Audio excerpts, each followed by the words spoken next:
Hi, folks. You're with Tacitus today at your Pushback channel, and thank you for joining this live stream.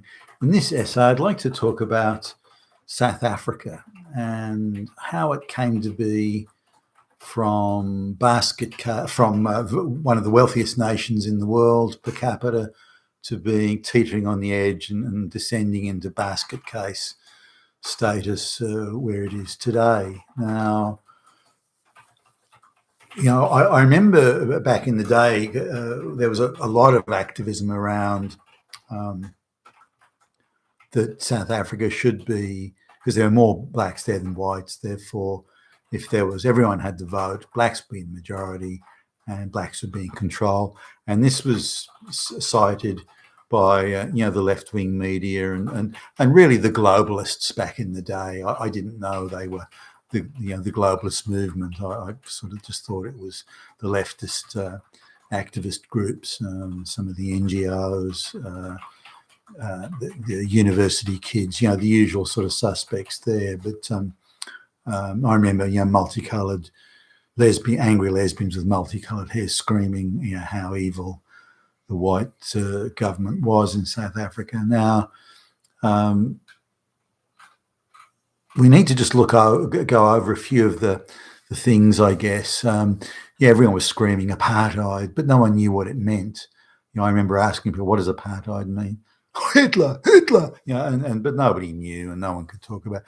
So the talking points, the anti-white South African talking points, were carefully constructed by what again was the globalist sort of central scripting body, and then distributed around the world, and everyone parroted the same stuff. When you hear it coming from everywhere and you're young yourself, you think, oh, well, maybe they're right. But it just didn't seem to ring true. I thought, how can so many people be saying exactly the same talking points all across the world? That to me didn't ring true. Different people would see it with different perspectives and in different ways, and so on.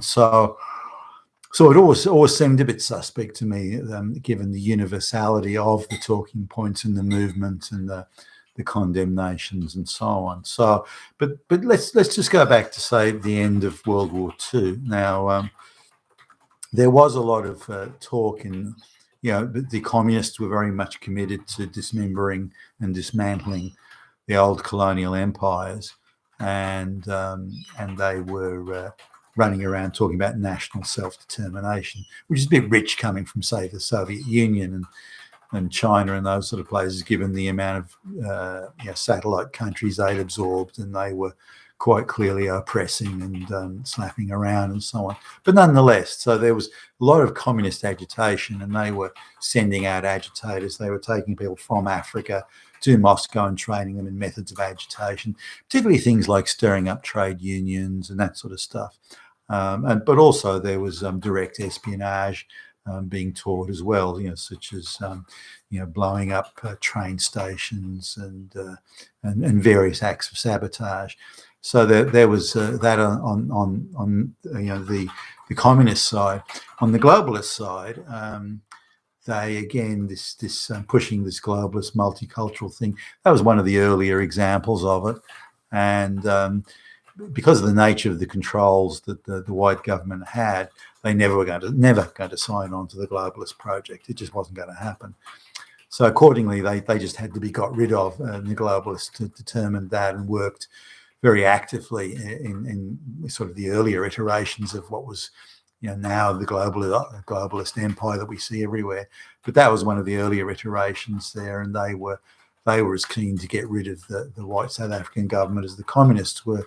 So the white South African government was short on friends internationally and anywhere around. So it must have been hard, and they must have been, or not must, they were almost in a state of siege, I guess, in terms of. But they made an important point. They said, look, as we've seen all across Africa, and every time it happens, if we hand over rule and control to the blacks, this will become a poor country very, very quickly. Now, if that's what you want, then that's what's going to happen if the blacks take control. Racist, you damn Hitler, fascist, Nazi. So they were just shouted down and condemned for that. But everyone knew it was true. Anyone that knew anything about it was true. We've seen it all across Africa every country that the blacks have taken over and started running has become poor very quickly, no matter how rich and well off it was. So now, why is it the white population of South Africa wasn't that large, but the black population, when whites first arrived in South Africa, which is originally the Dutch and later the British, that was it was close to being an uninhabited area. There wasn't many people there at all, and the whites very quickly outnumbered the black people that were there. So this idea that it was a huge and thriving black community in that part of around Cape Town, around there, is just absolute nonsense. It just wasn't the case. Now the Dutch, the first colonised the area, were expert at putting in irrigation systems, draining marshes and swamps and things like that. And they're very industrious people, and they turned a wasteland into a very successful and very fertile sort of farming area, and it was used as a transit and trading post for the Dutch and the British, or anyone for that matter, wanting to go to Asia. This is before the Suez Canal was built. So this is like the 1600s and through until I think the late 1800s when the Suez Canal was built. But so it was a very successful European outpost that never had many blacks in it. Now the Boers and later the British did expand sort of north, and the Zulus were expanding south. Now as the British and the Afrikaans Dutch were expanding north, the Zulus were conquering various other black peoples in sort of what today would be the northern end of South Africa, and these tribes were being, if you like, displaced by the Zulus, and they were coming into the white area, and they were used. They were looking for work, and so they ended up working for the white people, but they weren't there to begin with. They came in as displaced people to literate in their own language, and they worked for the white people, or the Boers were in the north and the British in the south at that stage, and this was sort of early 1800s, that sort of thing.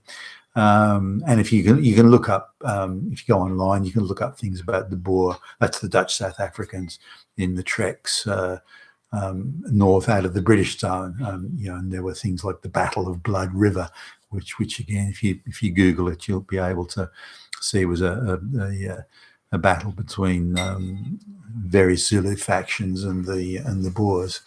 So, but the Boers were very committed. Again, they moved, very successful. Very successful at establishing very worthwhile agricultural communities and the like. Now, the white people, the technology they brought in mining and in agriculture and in rail transport, you name it.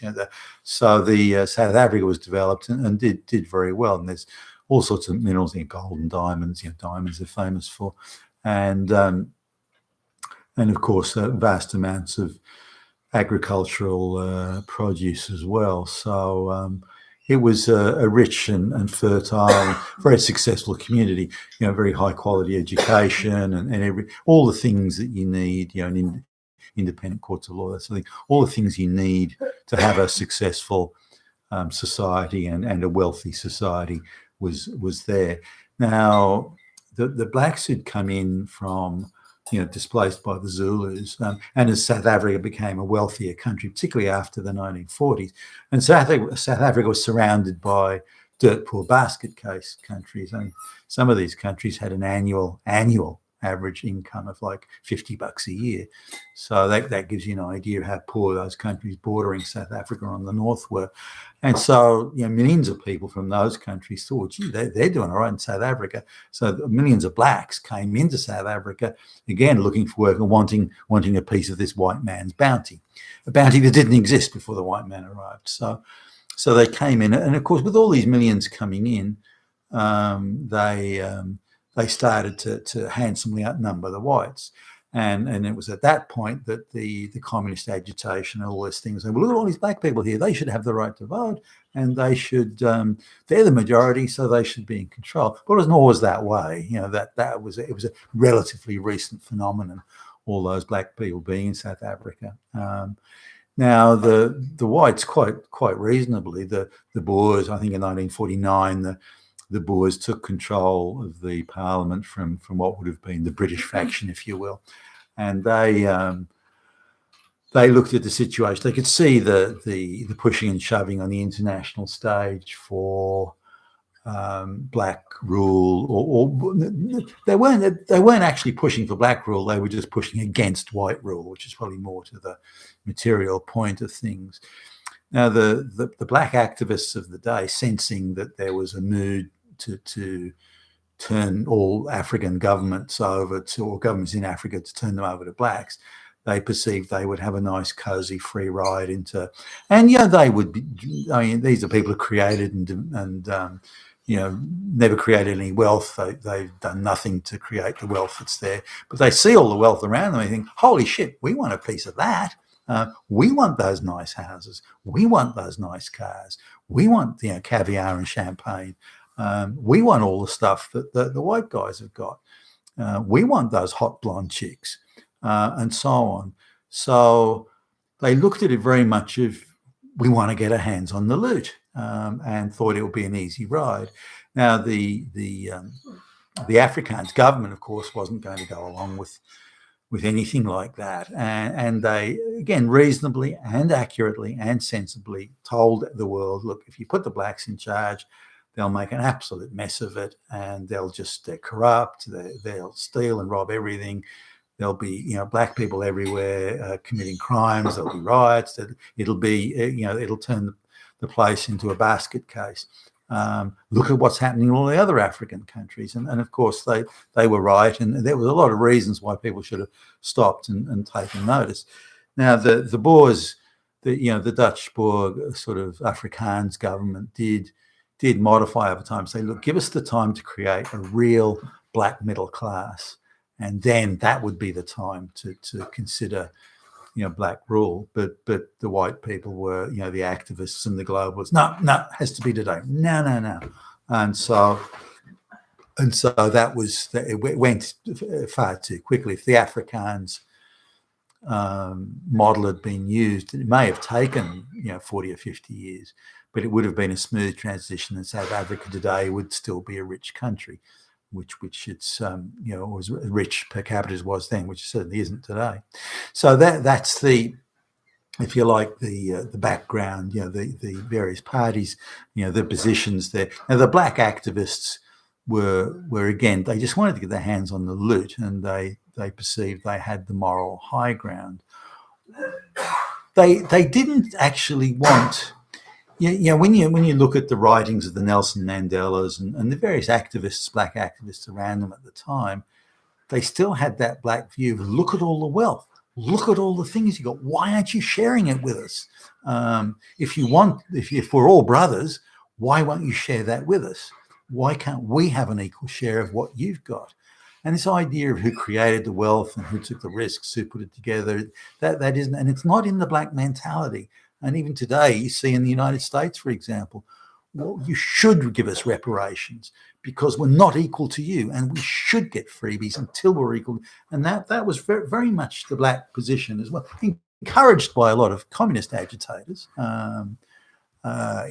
See those white guys. They say they're hardworking and they're well educated and they're ingenious. This thing, it's bullshit. It's bullshit. They're just fucking capitalists that are fucking exploiting you, and they're fascist Nazis, and you take what they've got because it belongs to you, which is the same thing that the globalist agitators tell third world peasants today. You go to the West and claim back what's yours because they stole it from you. So the concept of creating wealth and developing wealth and all the work that goes into it, the technology that goes into it, the ingenuity, the inventions, the innovation, that doesn't really register in the black consciousness, and nor did it in the activists there. You whitey has got it. We want it. We want it. We want some of it. We want most of it. We want all of it. And they didn't really go much beyond that. They could argue, say, well, the black lands or the lands in South Africa belong to the blacks. Africa belongs to the blacks. It's our land. And whatever's on it, as of today, also is ours. Even if we had nothing to do with it or building it or developing it or anything like that. Now, another side of it was, well, blacks worked as labourers in whether it be the mines or anything else, building a railway track or something. And that was true. There were a lot of black labourers. And this, the communists sort of claim, as the globalists do today, well, that gives you a right to claim at least half the wealth that's there, because you laid a couple of railway sleepers, or you dug out you dug a hole in the ground or something. No. It's an interesting logic, but not one that flies. Without white man's technology and ingenuity and world markets and investment, nothing would have existed there, and South Africa would still be a pretty desolate place, as it was when the white people first arrived. So really, there was the blacks were constantly hiding behind the activists. This is in the going from, as I say, the mid 1940s right through. Now, morally, they were saying, well, we're the majority, so we should be in control. But they weren't originally the majority. There was hardly any blacks there at the beginning. So the blacks have come since, only because they want a piece, the jobs and the wealth that the white guys have created. And now we're here. We want all of it, which is absurd by any measure of logic. But it's how the logic went. Now, the globalists were pushing very hard for the whites to concede and just hand over to the blacks. But the Afrikaans government did try a number of things. This apartheid, by the way, that everyone goes, apartheid, Hitler, that's bullshit, utter bullshit. The apartheid system was that if the blacks can't get on with the whites, the blacks are playing, we want to be in control, we want to be in charge, So the blacks were given provinces, in that the greater South African sort of thing, were given provinces that were virtual nation states within a nation state. So they had complete control of those, the internal affairs and everything. They had complete control of those areas and could have built their own prosperous nations. Blacks only, no whites, blacks only if they'd wanted to. But it didn't work out that way. Those nation states areas were the poorest, amongst the poorest in Africa, and showed no signs of getting off the ground. Now, they were given all sorts of things to help them along.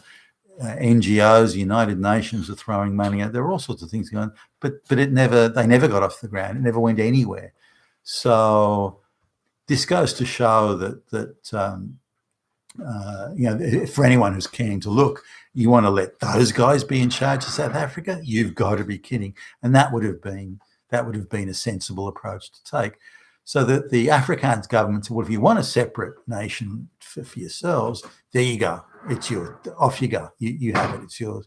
But when they got that, they then, well, no. We want the riches that you've created, and we want it. We just want to take it. We want to take it for ourselves. Now, if the blacks wanted to leave those nations and come into the white areas, it might have been to work or something. It could have been any visit a relative. I don't know. Then they had to have a pass, because there were so many black activists who were trying to blow up trains and railway stations and bridges and that sort of thing. That not surprisingly, the white government, the Afrikaans government, wanted to know who was coming and going, and so they could investigate those acts of terrorism. But it was in my view, at least, brutally applied by a government that felt itself under siege. But nonetheless, the apartheid thing of, if you want your own separate land, go ahead, it's yours, and that's what apartheid was. It was used as it became a catch cry for whites oppressing blacks, and it was meant to be some oppression thing, but it wasn't that. I mean, you could read it that way if you didn't really understand the situation, but it wasn't that. And people like Nelson Mandela, who were in prison, he was given an option of saying that he would not commit any acts of violence against the state, and then they would release him, but he refused to. And people seem to forget that. They think, well, it's they kept him in prison for no reason. He did nothing. That's not true. He was running around organising bombings and attempted assassinations and so on.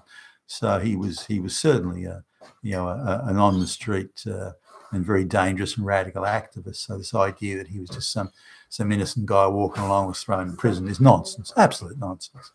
So anyway, in the end, the whites, the Afrikaans government sort of realised that they were being denied international credit by the World Bank. The globalists were moving in for the kill, same as they're doing to Vladimir Putin now. They're really cutting South Africa off from all sort of international organisations and banking systems and so on.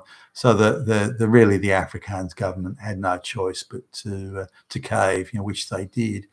Now, as soon as it was declared that the blacks would be taking over, the best qualified and most educated and erudite, white people, younger ones, there was a mass exodus of the best and brightest of the South African population. The population wasn't huge to begin with, and they couldn't get out of the place quick enough. And there've been successive waves, and even when the government put a freeze on people being able to move money overseas, the more ingenious and inventive found ways of doing it, and some even said, well, screw it. So what if I can't sell my house or can't move money around? I'll just leave anyway. The things are going to get so bad so quickly. So really, and I remember meeting some of those South Africans, and they pretty much said, "Look, this is how it's going to go. This is how South Africa will go downhill at a rate of knots.